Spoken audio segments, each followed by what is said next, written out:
Finally Bhojpuri के power star Pawan Singh का बहुत ही बवाल गाने का पोस्टर आप सभी के बीच में आ चुका है। इसी गाने के बारे में आप सभी को बताने वाले हैं, तो वीडियो में लास्ट तक जरूर बने रहिएगा। सबसे पहले आप सभी को बताना चाहते हैं पावर स्टार पवन सिंह के गाने के बारे में, जिसका आज ही पोस्टर रिलीज हुआ है, जिस गाने का टाइटल होने वाला है दिलवा ले जाए रुमाल में। गाने को लिखा है निक्की निहाल ने, गाने में संगीत दिया है प्रियांशु सिंह ने, गाने को गाया है पावर स्टार पवन सिंह ने। सिर्फ इसमें पवन सिंह की ही आवाज होने वाली।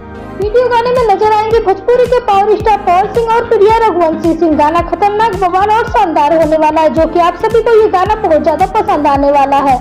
और आप सभी को बता दें कि पावर स्टार पवन सिंह के इस गाने को कल सुबह 9:45 पे SSP रिकॉर्ड के यूट्यूब चैनल पर रिलीज किया जाएगा। जी हाँ दोस्तों, कल सुबह 9:45 पे SSP रिकॉर्ड के यूट्यूब चैनल पर रिलीज किया जाएगा। गाने को सुनिए, देखिए, बहुत ही बवाल और शानदार गाना होने वाला है। तो नेक्स्ट वीडियो में तो चैनल के साथ बने रहे, चैनल को सब्सक्राइब करके बेल आइकन को प्रेस कर लें। और अगर आप पावर स्टार पवन सिंह के फैन तो इस वीडियो को लाइक करें, साथ ही चैनल को जरूर सब्सक्राइब